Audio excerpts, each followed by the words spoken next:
Now, what if I told you that it's something that can help you when you're sick? If I told you something that the same thing can help you when you have pain? And I'm not talking about finger cut pain or even broken arm pain. I'm talking about the gut-wrenching pain of having cancer and going through chemotherapy, or the pain of having AIDS or HIV. I'm talking about those pains. And what if I told you that same thing can help you it can help our economy. It can help not only lower the deficit, but actually turn our economy around and cutting spending and making more money. What if I told you that same thing? Not only it can help the United States, it can help people who are sick, but it can help you and me. It can help our social situations. It can help us as college students, as people who are the younger generation. Now, I'm sure you asked what that thing is, and I'm sure you asked, oh, it sounds really good. What is it? Why don't I know about it? Well, you do know about it, and the reason why it isn't so prominent is that it is illegal. And I'm sure you're like, oh, it's illegal, it must be terrible. Well, no, it hasn't been given the right light that it should be. It's been laughed at by the government, and I'm voting for it needs to be legalized. My petition is that it needs to be legalized. Now, I'm sure you already guessed what it is now. It's pot, the ganja, weed, kush, dro, super silver, master kush, and one of my favorite names for it is cryptococcus. Yes, but this is all under the scientific name of cannabis, and yes, marijuana. And I'm petitioning for it to be legalized, and that's why I'm having this speech.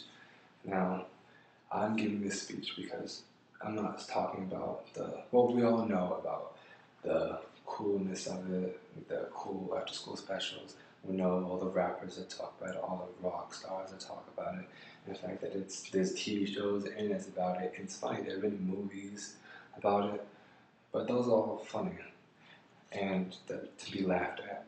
But I'm looking at this from an actual point. I'm giving actual factual information why it should be legalized. Not only for its economic promise, its medical potential, and its social well-being, but there's many reasons for it. Now I'm going to start off with just medical reasons because I feel like that's one of the most important things that can change from pretty much life and death, pain and agony. But one thing that's been very prominent, it's been tested, and one big thing is cancer. Now the California Pacific Med School have tested it, and it's known to kill cancer cells. Now, I'm sure you've never heard of the California Pacific Med School, but I'm sure you heard of Harvard. Now, their med school tested it, and they gave a 5-week trial with mouses with tumors, and they pretty much tested marijuana doses on them. And by the end of the 5 weeks, the tumors were 50 to 60% smaller. Now, how to tell you that? If you had a tumor in your brain and it was 60% smaller after 5 weeks, you would not need surgery. You would not need to have your part of your brain taken out. And that's the difference between you being able to drive to work, or even being able to walk to work. That's the difference between a lot of your motor functions. And also that it's been, but there's also a debate against it, that smoking is one of the worst things for you. It causes emphysema, lung cancer, many things. Smoking is bad. For all this to happen, it would have to be synthesized into a bill. Now, we're still a while away from that, but its legalization in the United States would help push it forward. I'm sure that once it's legalized here, we can actually start treating it as an actual science thing. But, there's a lot of medical things for it, and there's a lot of people support for it. But what about the United States and our economy? What about that? Well, New York Times, the New York Times did 300 of Wall Street's economics. They have put together figures for what happened if it was legalized. Now, in the state that the first day is legalized, the United States will be spending $50 billion a year in prohibiting it. Now that money that's cut the first day, because now it's legalized, there's no reason to put it down. So that's $15 billion cut from spending that can go to other things. Now, I'm not sure what they do for prisoners, for people who have already been locked up with marijuana crimes, stuff like that, but I'm sure the small ones, they would drop the fines, they would drop many things, and they will be locking more people up. Now it's $13.7 billion a year to confine those people with just marijuana crime.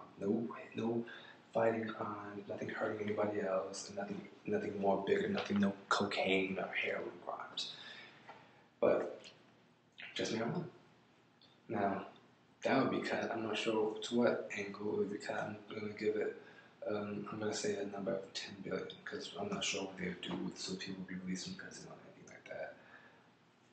But 10 billion cut from our economy. So now that's 60 billion that we have to spend on our economy. Now, what about the money that marijuana would make?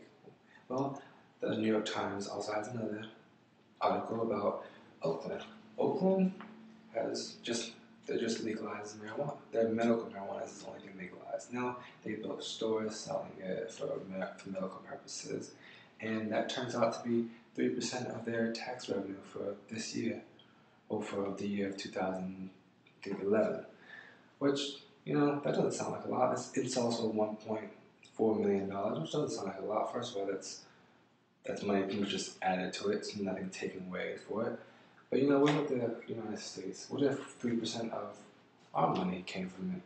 3% of our tax, just from tax. No, none of the businesses that we create and the business tax, none of the employees, people going through school to go through it, because you would have to go through school to sell this. I'm sure you have to have doctorates and medical degrees or nursing degrees, or at least biological degrees that you would know about it.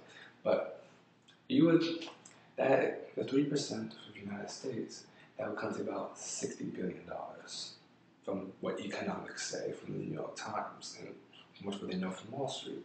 Now that's a $120 billion turnaround for 1 year, of it being legalized. Now, that cuts $60 billion spending and gains $60 of best spending. I don't know, that's just starting to sound a little good to me. But that sounds good to me. All the medical fact and everything from it, that sounds good. But it doesn't affect me. It doesn't affect my life on a daily basis. Now, let me give you a solution. We're all college kids. We've all been to college. We've all had the same. We've been to parties. People drink. Now let's go to a party and let's switch alcohol for marijuana. Now, first of all, just switching that, the rates will go down because marijuana lowers your sexual inhibition, and I'm sure that's some of the first things that will go down. But also, people won't be throwing up, people won't be sick, acting ridiculous, and there'll be a lot less DUIs. Now, according to College Board, 1 student per college dies a year from alcohol poisoning. This isn't the students that go to the hospital, sick, gets in a car crash from DUIs. I'm talking about one person died from drinking too much. And so they switched marijuana for that. Now, the legal dose of marijuana, you would have to consume 1,500 pounds within 15 minutes. Now, this is a report done by the DEA in 1982 that says this information, and pretty much that's inhuman. In fact, that's inhumane for most animals. The only thing that can possibly do it is probably a blue whale, and that's probably about 60 feet long, and I don't think all of us can do anything like that. But it's impossible. There's no way you can overdose on marijuana. Now, I'm sure there'll be regulations against driving while smoking it, or with its use, or under its influence. I'm sure there'll be laws against using it under a certain age. I'm sure there'll be laws against pretty much children using it and whether you're pregnant. But I really do think this is something that should be pushed to be legalized. Now, it's a Schedule 1 drug in America right now. That's what it's listed under. And a Schedule 1 drug, according to pretty much laws I've looked up and under a New York Times site I found. Now, a Schedule 1 drug is a drug that has no medical use and it is highly addictive. Now, the addictive rate of cigarettes and tobacco from the CDC is, I think, 30%. So if you smoke tobacco, you're 30% likely to get addicted. Now, if you drink alcohol, you're 15% likely to get addicted. Now, if you smoke marijuana, you're 9% likely to get addicted. That's one of the lowest rates compared to morphine, which is almost 40% addictive. Now, marijuana has a 9% addictive rate. Now, all those other things are things that either your doctor gives you or you or your mom go to the store and buy it. Something that is 30% addictive. I don't know, that doesn't sound good to me. But this things can be changed. And then it says that it has no medical use when 18 states in the last 10 years have legalized it, specifically for its medical use. Now, I think it should be legalized because it has a lot of promise that the United States is not looking at, and that it needs to be seen. Now, so if you've seen any laws, anything, proposals come up about marijuana and legalize it, and what you think on it, well, look at this. CBS has done a poll of, I think, 1,000 Americans, and 41% said they would vote for legalize, and another 7% said they would legalize it if it was taxed, which comes to about 48%, which is one out of two people. Now, I'm sure CBS polled older people, but I've polled people myself. I've polled people in my classes, in my drug and health class, and many, actually I think I've done about 4 polls, and all of them are about 90% to 100%. Now, that's just our generation, and we're getting older. Our generation is getting into Congress and things like that sooner or later, and I think within my lifetime it's going to be legalized. So next time you see anything about legalizing marijuana or anything like that, just vote puff puff pass.